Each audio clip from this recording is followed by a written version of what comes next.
Deuteronomy 25. When men have a legal dispute, let them go to court. The judges will decide between them, declaring one innocent and the other guilty.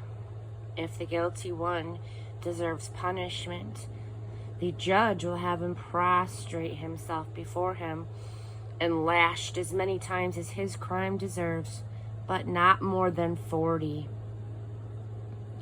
If you hit him more than 40 times, you will degrade him to something less than human. Do not muzzle an ox while it is threshing.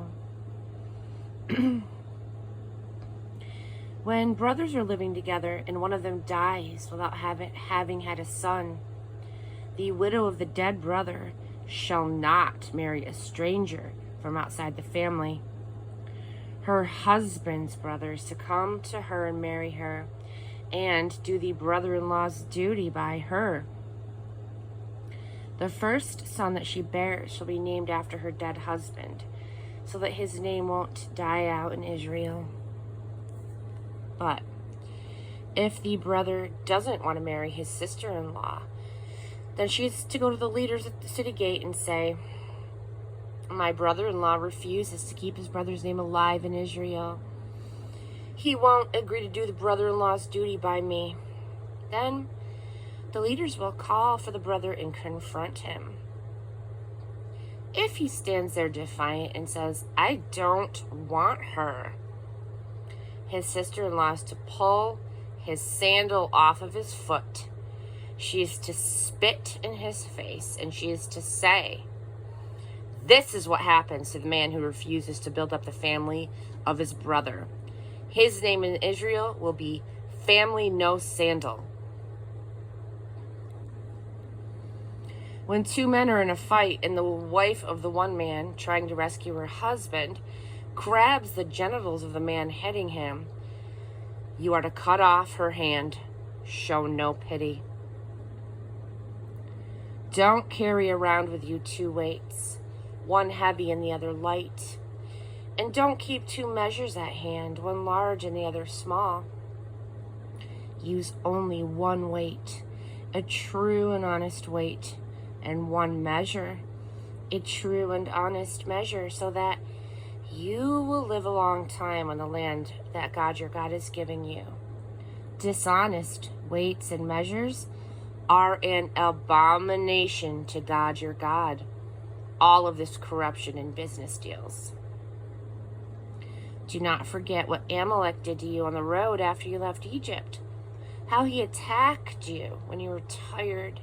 You were barely able to put one foot in front of the other. You were mercilessly cut off from your stragglers, and you had no regard for God. When God your God gives you rest from all the enemies that surround you in the inheritance land God your God is giving you to possess, you are to wipe the name of Amalek off from the face of the earth. Don't forget this. Chapter 26. Once you enter the land that God your God has given you as an inheritance, and you take it over and you settle down, you are to take some of all of the first fruits of what you grow in the land that God your God is giving you, put them in a basket, and then go to the place that God your God sets apart for you to worship him. At that time, go to the priest who is there and say, "I announce to God your God today that I have entered the land that God promised our ancestors that he'd give to us."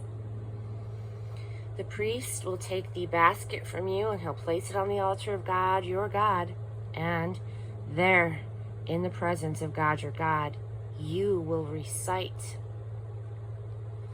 "A wandering Aramaean was my father. He went down to Egypt and he sojourned there. He and just a handful of his brothers at first, but soon they became a great nation, mighty and many. The Egyptians abused and battered us in a cruel and savage slavery. We cried out to God, the God of our fathers. He listened to our voice and he saw our destitution, our trouble, our cruel plight. And then God took us out of Egypt with his strong hand and his long arm, terrible and great, with signs and miracle wonders, and he brought us to this place.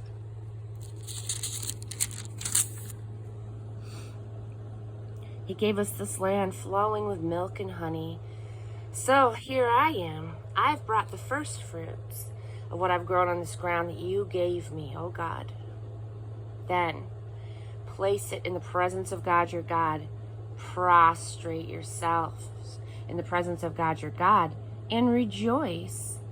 Celebrate all of the good things that God your God has given to you and your family, you and the Levite and the foreigner who lives with you.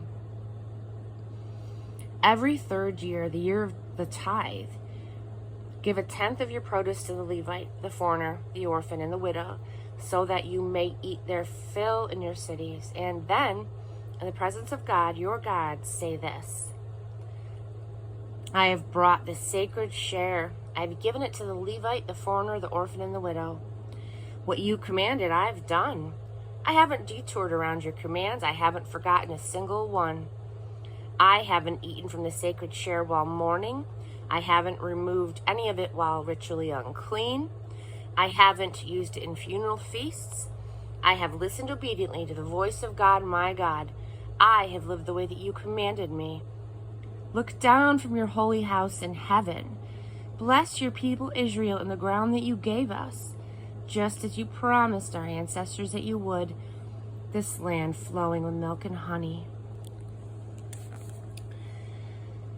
The very day that God your God commands you to follow these rules and regulations, to live them out with everything that you have in you, you've renewed your vows today that God is your God, that you'll live the way that he shows you.